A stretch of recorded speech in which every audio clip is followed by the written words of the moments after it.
5G Batelma, des actualités uniques, dynamiques et renversantes dans le journal TV. Des équipements abordables et de qualité. Batimax, la qualité au meilleur prix. Vous présente Nivava.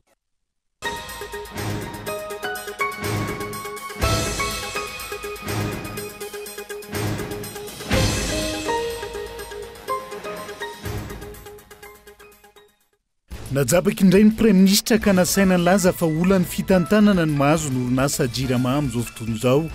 Ampitondra fanjakana ankilan'ny olana noho ny tsy fananany politika mazava entina mamany olany herinaratra. Manohy ny fanalam-barakan'i Madagasikara Ian Rajoelina raha ny Araba manokana ny filohan'ny Venezuela ka nilaza fa manaja demokrasia sy manandratra avy ny fiandrianam-pirenena io filoha venezueliana io. Miankina amin'ny fitsarana amin'izao fotoana ny tohindra rano mikasika ny mpanao gazety Mikaelis Ndiamahazo izay voasambotra ny fahasivy ny volana aogositra lasa teo noho ny fanehoan-kevitra izay nataony. Maro ny tanora sy ankizy manararoatra mitady vola amin'izao fotoana amin'ny mpiala-tsasatra izao, sahirana ny ray aman-dreny amin'ny atrehana ny fidirana ka voatery mitady vola ny ankizy araka ny fanadihadiana. Anvelany nangataka ny anokafana fanadihadiana mikasika ny fahafatesan'olona nandritra ny hetsika fanoherana ny gouvernemanta tany antoerana ny fitsarana ny Bangladesh androany. Isan'ny voakasika io fanadihadiana manokana io ny Prime Ministre Sheikh Hasina izay nametra-pialana amin'izao fotoana izao. Ny antsiprian'izay.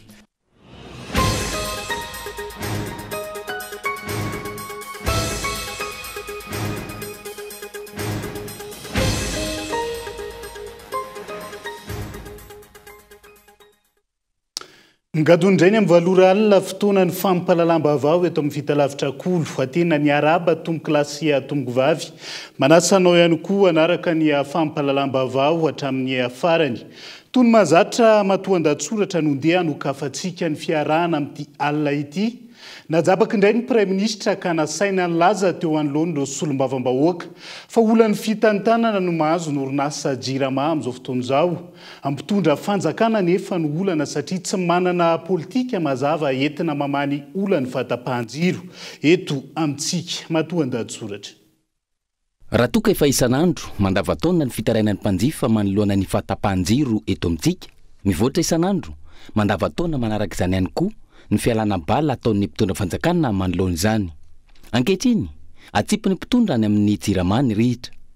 Atsipin'izy ireo kanefa raha dinihana dia ny mpitondra fanjakana ny fositra tsy ahitana vahaolana maharitra amin'ny olona ny delestazy eto amintsika. Ny mpitondra fanjakana satria tsy manana politika mazava entina hamahany olona ny fahatapahan-jiro sy hamahana ny olona ny orinasa Jirama izy ireo.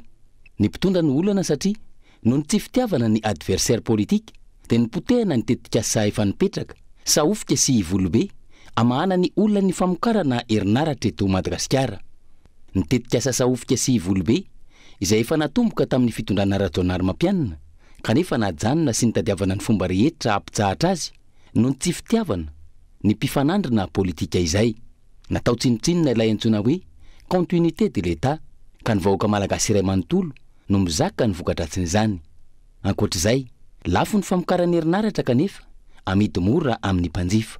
Vokatr'izay, raha toka manodidina ny 90 miliara ariary ny vola miditra amin'ny orinasa Jirama, mahatratra tany amin'ny 90 miliara ariary ny vola mivoaka. Araka izany, dia mbola tsy mahatsapa ve ny mpitondra fa tsy ny tale jeneraly na ireo tompona ndraiky teo anivon'ny orinasa Jirama no olana samy ny mikipy manoloan'izany rehetra izany. Tsy vahaolana nefa no naroso fa ny Prime Ministre indray no najabaka ka nasaina ny laza teo anoloan'ireo solombavambahoaka fa olan'ny fitantanana ny mahazo ny orinasa Jirama. Tsy olan'ny fitantanana izany fa olan'ny famokarana. Raha nisy ny fanohizana ny tetikasa sahofika sy volobe ka nampandeferin'ny Ian Rajoelina ny ambopo politika, tsy efa nihena na voavaha amin'ny ampahany ve ny olan'ny orinasa Jirama amin'izao fotoana misy antsika izao. Izay no mahatonga ny esoteny ataon'ny olona hoe ny olan'ny Jirama aza tsy voavaha ka amin'ny fomba ahoana no ampandrosoana ny firenena amin'izany. Noho izay ampoty izy toerana izay, potika tanteraka ny orinasa Jirama ary dia mbola samanilika any amin'ny mpitantana ny Jirama hatrany ny mpitondra fanjakana. Tsy mahatsiaro tompon'antoka amin'ny tsy fahombiazana fa manilika mandrakariva any amin'ny hafa. Tahaka izany avokoa ireo orinasa izay efa potika tanteraka amin'izao fotoana izao. Raha tsy ilaza afa-tsy ny Hermad, ny Jirama, ny Sekren, ny Fary Malagasy sy ny sisa. Tsy vitany hoe potika fa bokatrosa avokoa ireo orinasa mpanjakana ireo. Raha nambaran'ny Tale Jeneraly ny Jirama, ny fiandohan'ny volana Jolay lasa teo ohatra, mitetina 509 miliara ariary ny trosan'ny Jirama, ka ny 20 miliara ariary trosa tokony aloha amin'ireo mpiara-miasa madinidinika, ary ny ambiny kosa amin'ireo mpamaty solika sy mpiara-miasa amin'ny famatsiana angovo.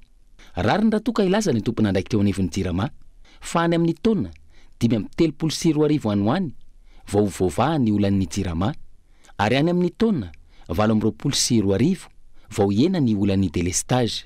Tompona andraikitra ary tsy afa-miala amin'izany ny mpitondra fanjakana. Izay matoan-datsoratra fa miendrika famonoana ny vahoaka malagasy ny ataon'ny mpitondra fanjakana amin'izao fotoana izao, izay mamotika ny fiarikarenany vahoaka malagasy amin'ny fahatapahany jiro rano.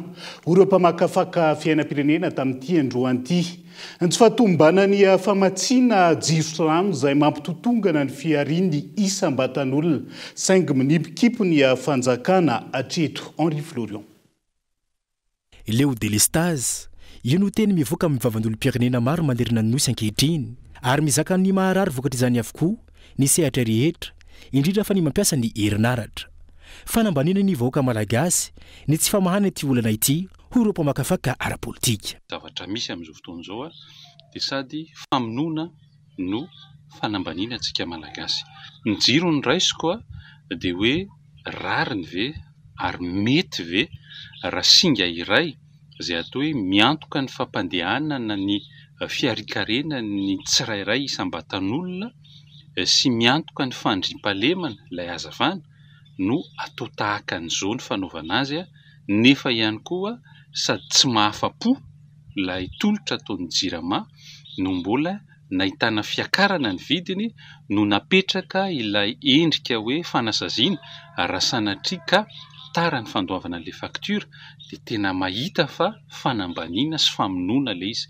Famonoana ilay izy satria maninona tsy misy fiariana mandeha amin'izay laoniny intsony raha mampiasa zany angofontsika amin'izao fotoana izao ny ho an'ny tanànan'Antananarivo, ny faritan'Antananarivo, fa ny any amin'ny faritra ihany koa rehefa maheno dia tahaka an'izay, satria maninona amin'ny fomba ahoana no ampandehananao sehatra anankiray, orinasa kely anankiray atoko hoe faran'izay madinika no mampiasa herinaratra raha hoe ao anatin'ny iray andro zara raha mandeha adiny 3. Tsy fantatra mazava intsony ny fotoana ny fahatapahany herinaratra amin'izao fotoana izao, saingy mbola poretina amin'ny ondra ihany koa ny vahoaka malagasy raha misy ny fahatarana amin'ny fandoavana faktura.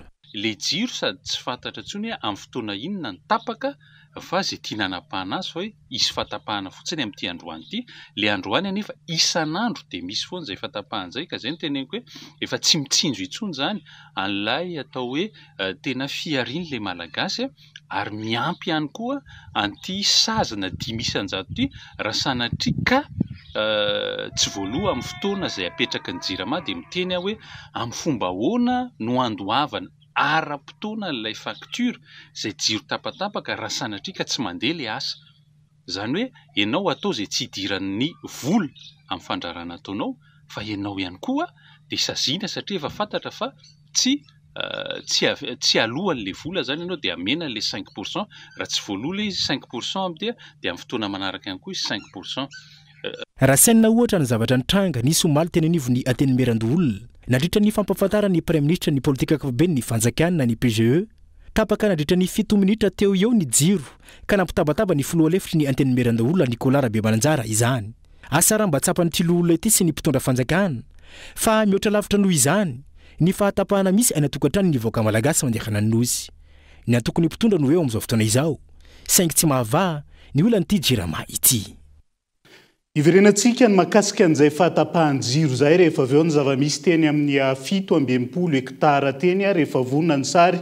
Fa manohitra ny fanalam-baraka ny Madagasikara Andry Rajoelina, raha ny araba manokana ny filohan'ny Venezuela Nicolas Maduro ka nilaza fa manaja ny demokrasia sy manandratra avy ny fiandrianam-pireneny io filoha venezueliana io. Fandroany izao satria tahaka izay ihany koa ny nataony tamin'ny fiarabana ny Macky Sall ka nifalazany fa midera manokana ny leadership nanana ny filoha sénégalais teo aloha io ny tenany Gaëtan Andriatsilavo. Niverina fa nindrony indray ny fahafahambaraka na ny skandale ataon'ny mpitondra firenena amin'izao fotoana.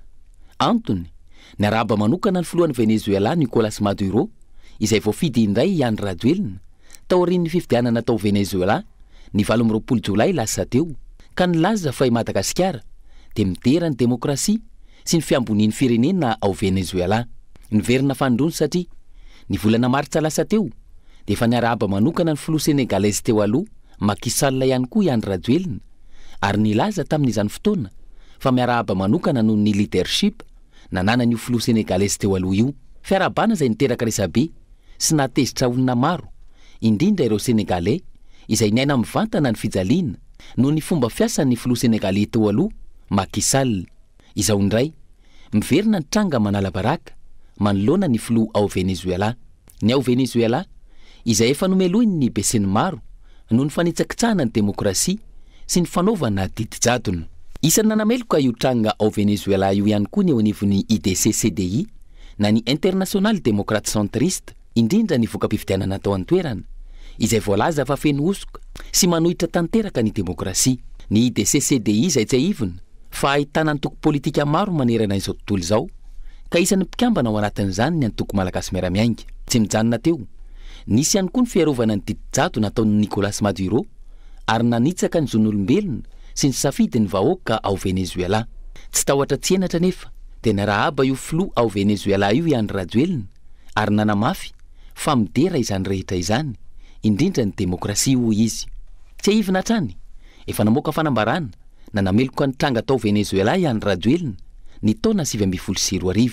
Voalaza n'io fanambarana nataon'io fa manahirana ny zava-misy ao Venezuela izay nahafatesan'olona maro ary niotry ny 2.3 tapitrisa ireo mpitsoponenana noho ny antony ara-politika atao Venezuela. No amafisiny ihany koa fa tsy azo ekeny zany amin'ny lafiny maha-olona. Ankoatr'izay dia ny antony fianakaviam-be raisam-pirenena i Andry Rajoelina tamin'io fanambarana io mba hisiany fifidianana malalaka, tsy mitanila, demokratika ary andraisan'ny rehetra anjara any an-toerana. Ary farany dia nanamafy Andry Rajoelina fa nanohana ny Juan Guaido sy mandrisika azy amin'ny ady ataony anavotana ny vahoaka venezueliana sy ny firenena ka herisony amin'ny fanovana. Ankehitriny anefa nivadika ny rasa, ilay nomelohina teo aloha indray no deraina ka lazaina fa manaja ny demokrasia sy ny fiamboniana venezueliana. Izany hoe tsy mijanona eto Madagasikara intsony ny fivadiana lela ataon'ny mpitondra fa mihitatra hatrany ivelany.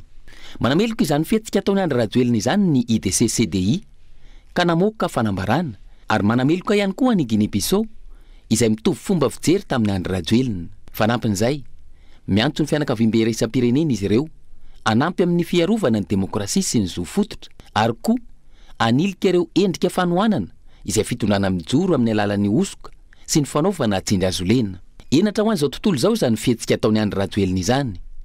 Enatra ho an'ny malagasy iray manontolo ihany koa satria voalaza mazava ao amin'ny fiarabanana nataony fa i Madagasikara no miarahaba ny filoha ao Venezuela.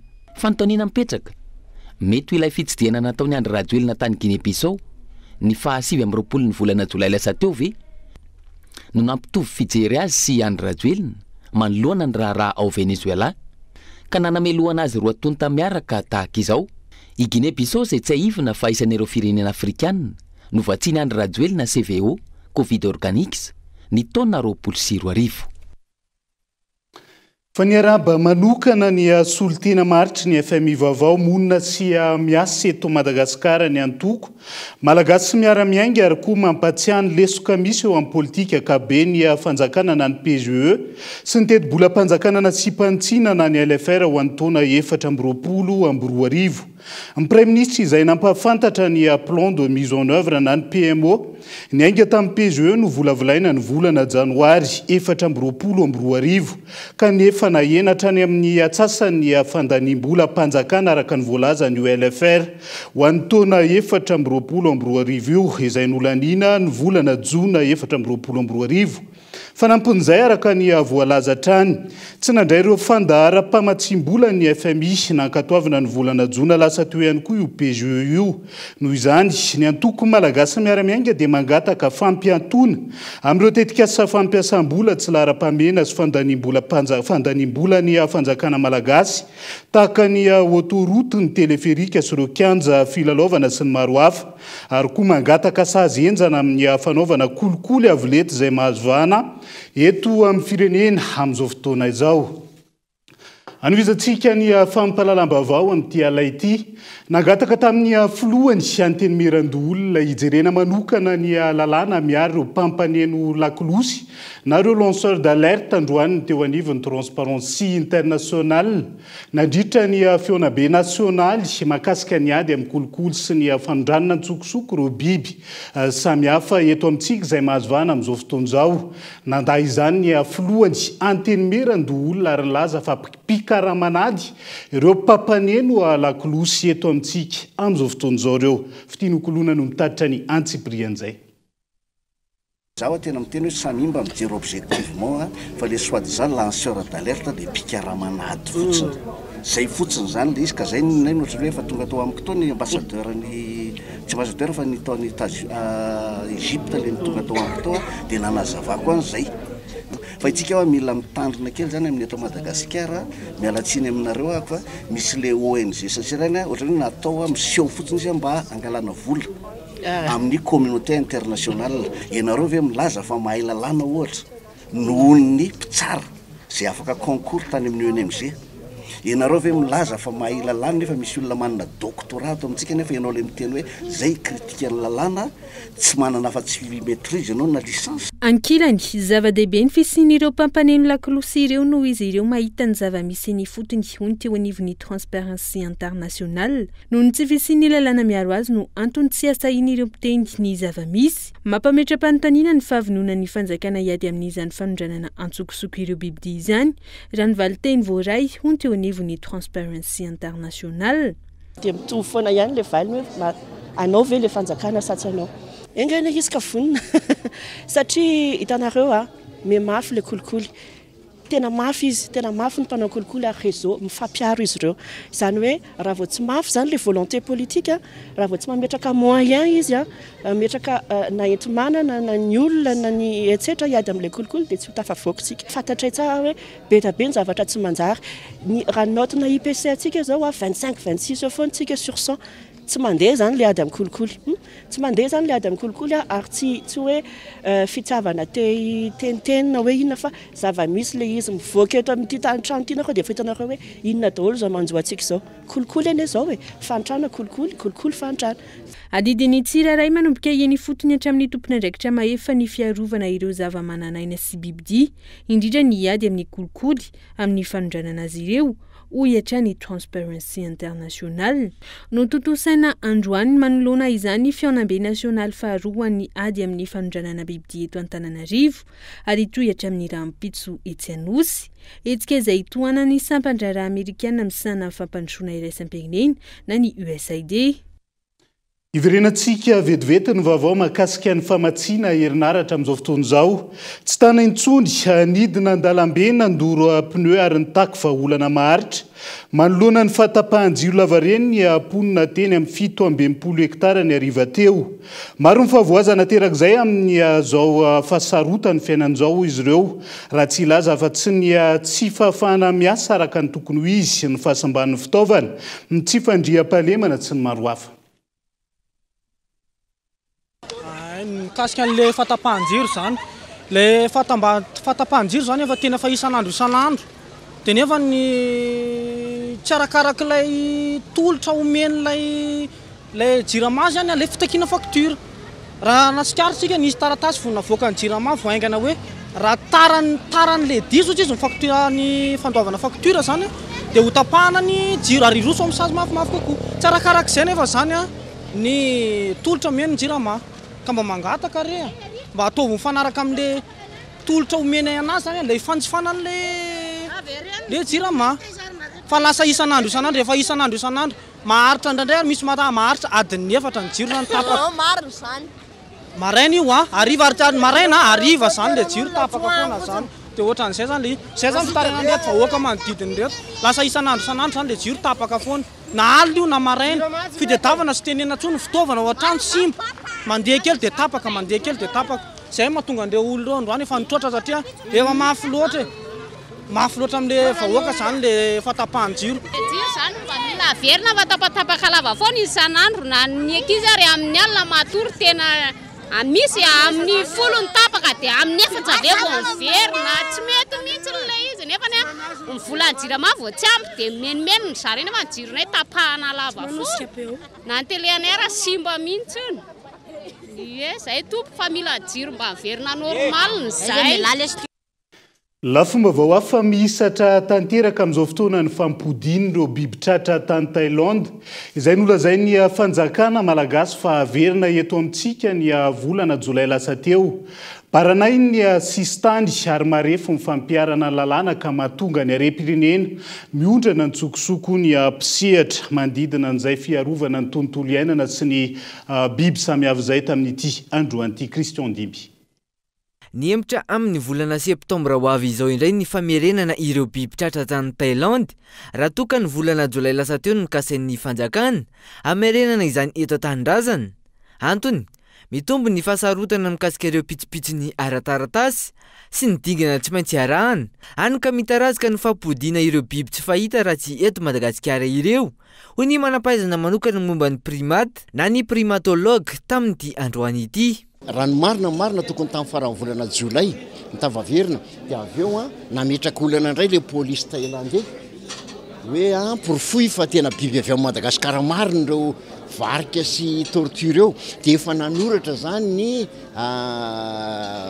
ny comité ny UCN tortue dia ny primate koa anisan'izany ny tenako miaraka tamin'ny président ny primate spécialiste groupe docteur Russell Mittermeier nanoratra zany zay manaprofo fa ny lémurien dia eto Madagasikara ihany tompoko misy azy ary ireo tortue voaka tany ireo dia endémique Madagasikara fa le police thaïlandais zany no nametraka olona fanjakana thaïlandais sy ny fanjakana malagasy tamin'ny fandehana ministre tany efa nanaiko fa ho averina teo Madagasikara le izy dia mbola andefan'ireo taratasy ireo any zany ny ministère izay moa zany nanao signalis fa bibitsika ireo biby ireo an'ireo fa nandalo tao Indonésia satria nisy fotoana hono miteny koa ny Indonésiana bibinay ireo nantsy mara zany atsika ireo ka dia eo andalam-pamerenana an'izany zay eritreretina fa amin'ny farany volana septambra zay moa zany ny daty fa ho tavaverina eto Madagasikara. Nambarany hatrany fa mila amafisina ny sazy ary ampiarina ny lalàna ho an'izay tratra isorohana izay fanondranana antsokosoko ny harem-pirenena izay ny fiarovana ireo tsy maty manota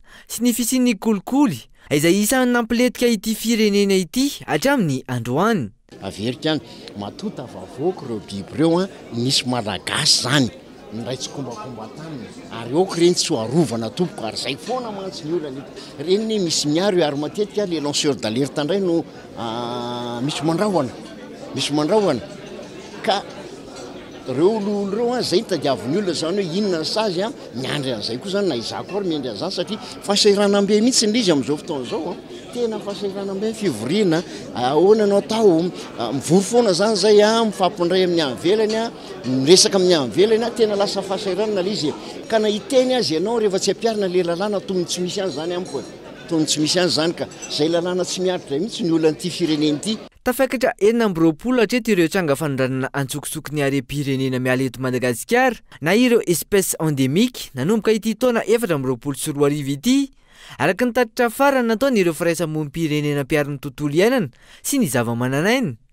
Isan'izany ny tranga izay natratrarana sokatra misa 470 sy varika misa 270 tany Thaïlande ny farapara ny volana May lasa teo. Araka izany, mitotaly 727 isany sokatra nisy nanondrana antsokosoko, raha toka 270 kosa ny isan'ireo lémurien de Madagascar ary 100 ireo baobab-nain nivoaka tsy ara-dalàna any ivelany.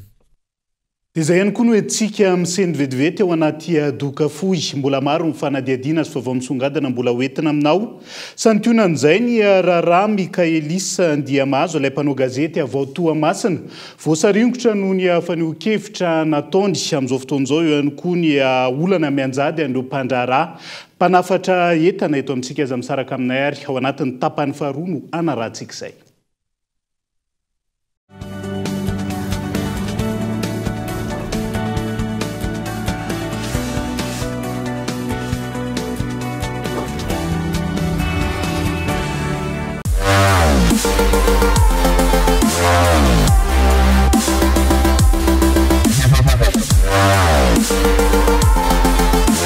Découvrez de nouvelles sensations. La Fibre Go est chez vous pour 99 000 AR par mois. Oui, vous avez bien compris, 99 000 AR seulement. Abonnez-vous vite en Télémashop.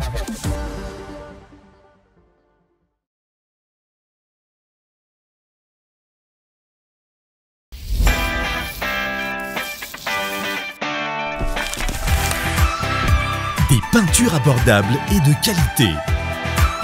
Batimax, le partenaire des bons plans. Batimax, la qualité au meilleur prix. Cahier, règle, stylo, classeur.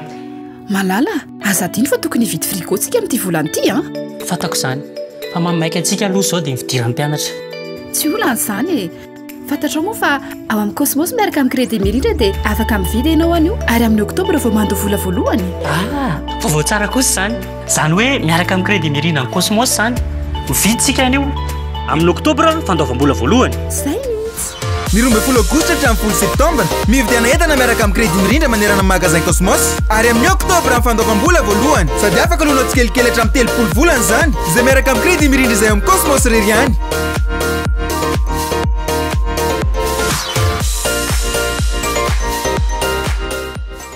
Miaraka amin'ny Mirindra, tsy olana ny tsy fananam-bola io.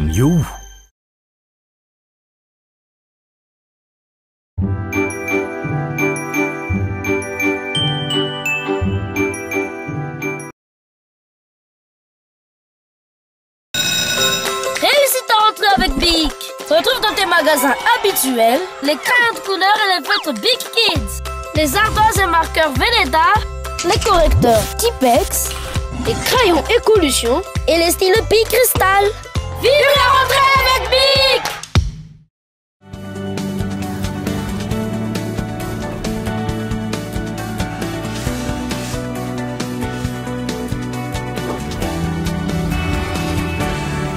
Mamena ny arabatrano tomoklasy tomovavy tonga soa indray ato anatin'ny tapany faharoa amin'ny fampahalalam-baovao amin'ity alina ity.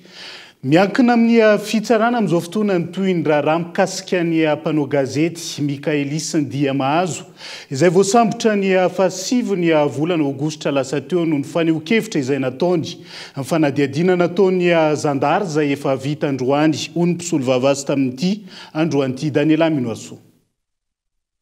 Taorian'ny fisamborana ny mpanao gazety Mikaelis Ndiamahazo ny zoma 7 Aogositra lasa teo ka nampiakarana azy teto Antananarivo. Fitandroany fanadihadiana nataony zandary tamin'ity farany ny mpisolo vavazy. Ny toy ny raharaha mikasika ny mpanao gazety Mikaelis Ndiamahazo izay mbola andrasana ny anivo ny fitsarana sy izay fanapa-kevitra mety ho raisin'ity farany raha ny fanazavana. Raha ny mety toy ny raharaha moa zany dia mety hiakatra fitsarana ny raharaha dia ny fitsarana no mahalala ny didy sy hitsara hoe meloka sady tsy meloka andriamatoa kami.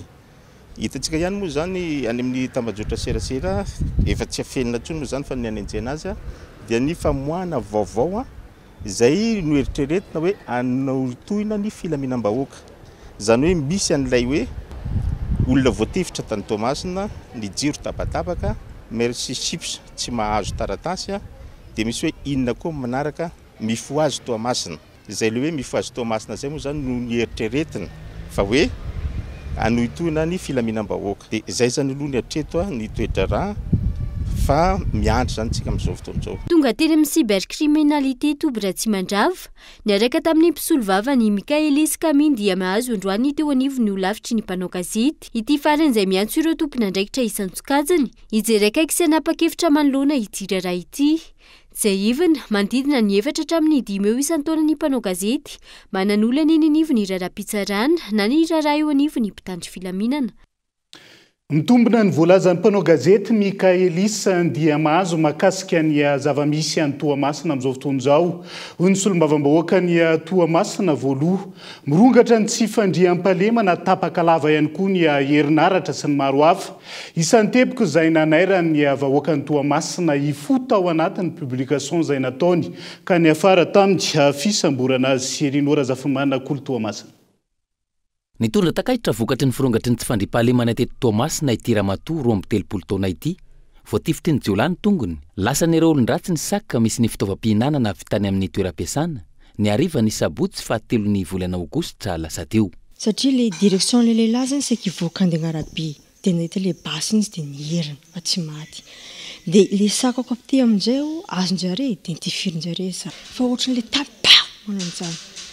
Fa tonga dia nijery amin'izay hoe non mba za fa izy ohatrany tsy namakata fa tity ile izy le voatitra tity hitako tonga dia karaha goka dia rano zay mandeha be ya dia lasa zareo ny moto zareo roalahy me ohatrany lavalava mety zay zareo. Manao ny ataony ihany koa ny fatapahany herinaratra tsy atoandro tsy alina ary indrindra mbola mitazona ny sainy maro ny olany Merci Sips izay mety tsy ho afaka hanao intsony ny fitsaboana maimaim-pona eto Madagasikara raha tsy angatoavo ny fanjakana malagasy ny protocole d'accord. Inona mahatonga le décision tsy ameny fanjakana? Inona? Ny antony ve satria menatra ianao hoe tsy matafavoaka atsika amin'ny lafin'ny fahasalamana? Inona ny olana? Sa hoe misy klinika ihany koa mitady anareo olona reo ny alefa agny dia hoe fiara-miasa amin'ny Merci Sips zany ny henoko ihany koa. Ka mila ataon'ny fanjakana mazava azo atao ohatran'io ny fahasalaman'ny vahoaka ary tsy vahoaka ny Toamasina rery ihany tsabogna ao fa misy avy any avaratra, misy avy any Antananarivo, misy amin'ny toerana maro. Fa zasiana resaka politika mihitsy, resaka fitsabogna fahasalamana. Manoloana ny publication izay nataony mpanao gazety Mikaelis Ndiamazo izay mitaona ny vahoaka ny Toamasina ifo izay nadika ny fitondram-panjakana ho fitaomana ny vahoaka ikorontana. Toy izao ny nambarany solombavambahoaka ny Madagasikara voafito tao Toamasina voalohany. Tsika miteny hoe tsika demokraty. Andry Rajoelina nisany nametraka ny constitution io. Agnaty constitution io dia mazava be hoe mahazo miteny olo jiaby, mahazo manohy ny heviny olo jiaby. Ka magnino nefa ny zavatra hafa agnatin'ny constitution ny olona ndray ato enjegna hoe mampirisika ny olona ikorontana. Tsisy fampirisina olona ikorontana, tsisy olona nikorontana. Fa ianao ihany no mikorontana saigna.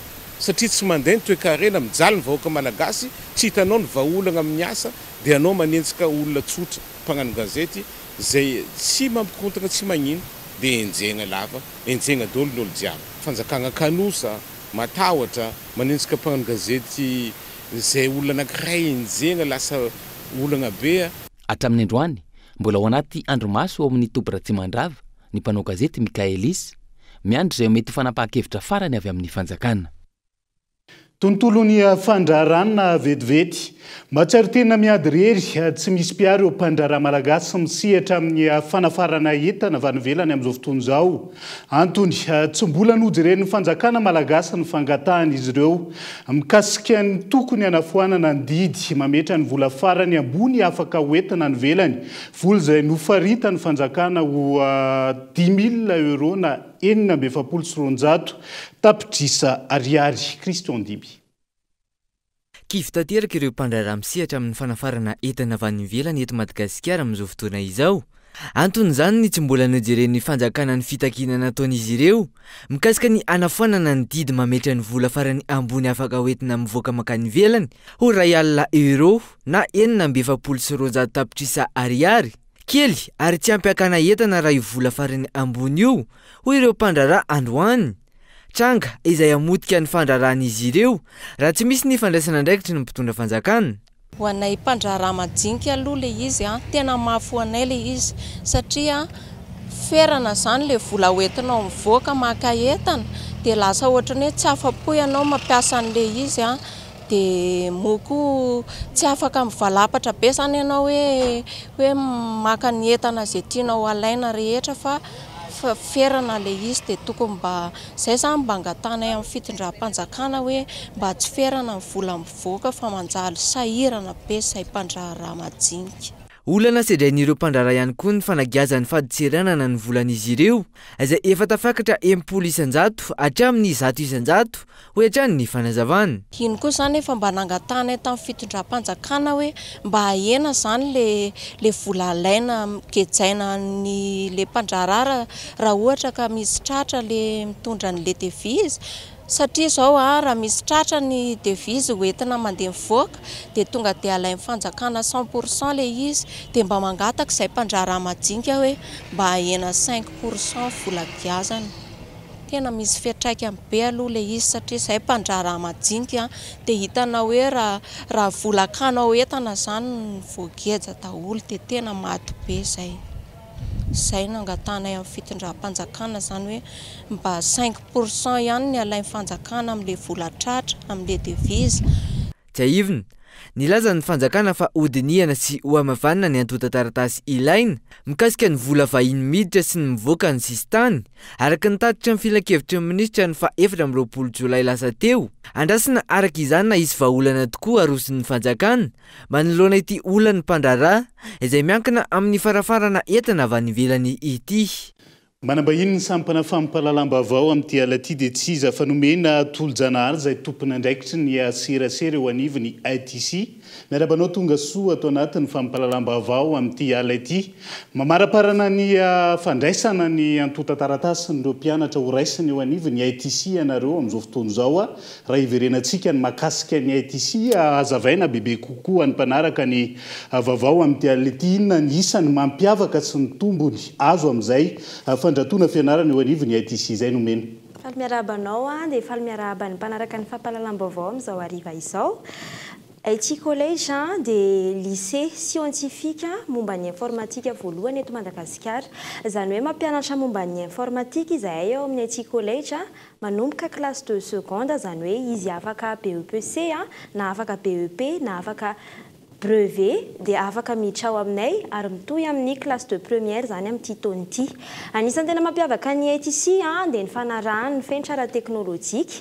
Anisan'izany ohatra ny fananany sekoly herinaratra mandeha amin'ny herin'ny masoandro, ny connexion illimité 24 heures sur 24 ary ny manaraka dia ny fanomezana ordinateur iray isaky ny mpianatra ahafahan'izy ireo manao ny fikarohana mianatra malalaka ao an-dakilasy.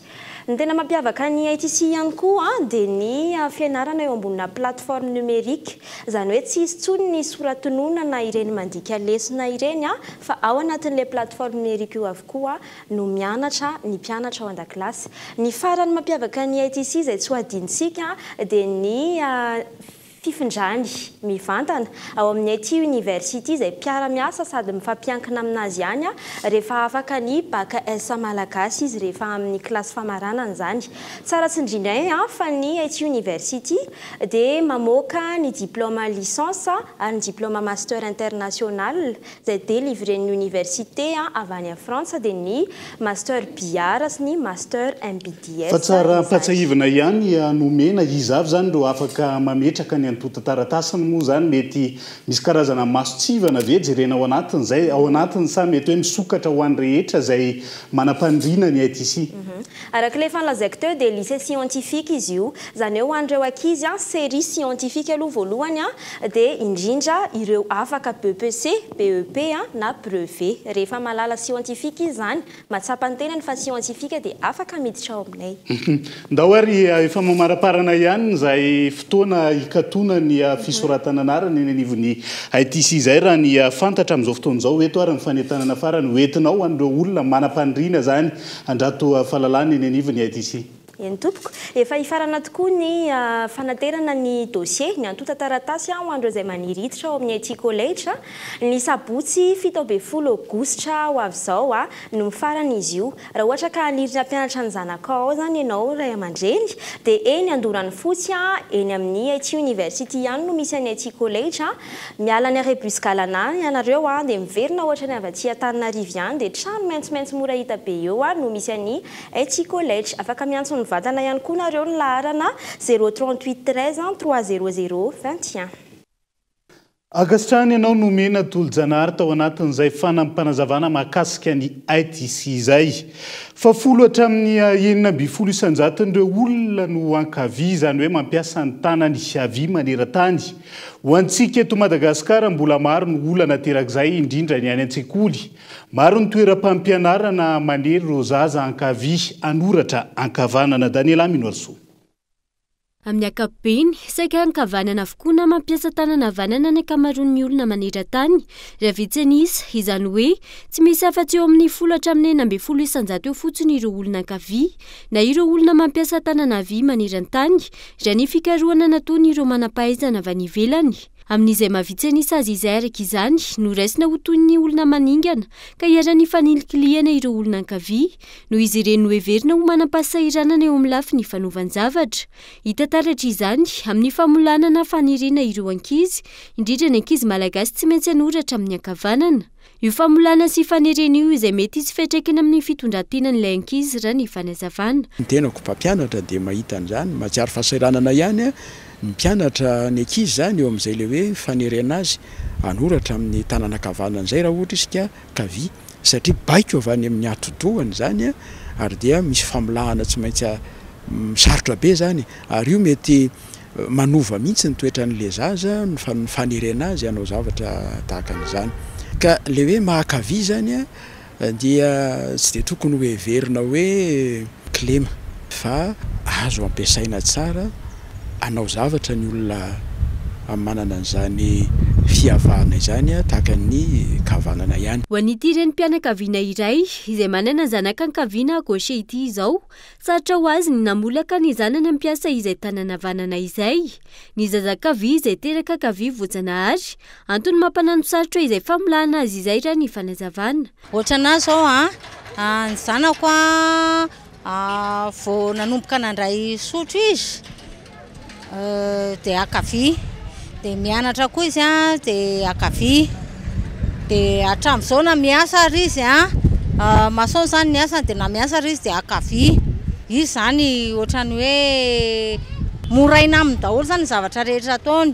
Akavy manavana anazy vao teraka mihitsy dia izay foana na vao mandray kilalao ary izy dia mba iny akavy foana. Ny zanay foana zany nampianatra anazy hoe andeha akavanana fa le aviny foana zany no ohatrany nahazatra anazy izy ka zao. Mifamatotra amin'ny toetena ary misy fiandraisana amin'ny firafitry ny adony mankavy ny olona iray. Efa nisy ny fikarohana nataony ireo manam-pahaizana momba izany, saingy mbola mijanona ho mistery ny fototra izany hatreto.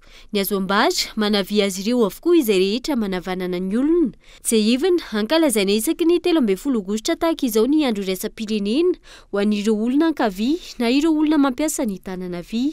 Zay ihany koa no antsika manakatona ny fampahalalam-baovao amin'ity aly ity. Naiza misy anao ankasitrana hatrany ianao nanaraka ny fampahalalam-baovao hatramin'ny farany. Mandrapitafa ho amin'ny rapitony ary tombo kilasy tombo vavy eto matompoko.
Des équipements abordables et de qualité. Batimax, la qualité au meilleur prix. Vous a présenté Nivavo. 5G Batelma, des actualités uniques, dynamiques et renversantes dans le journal TV.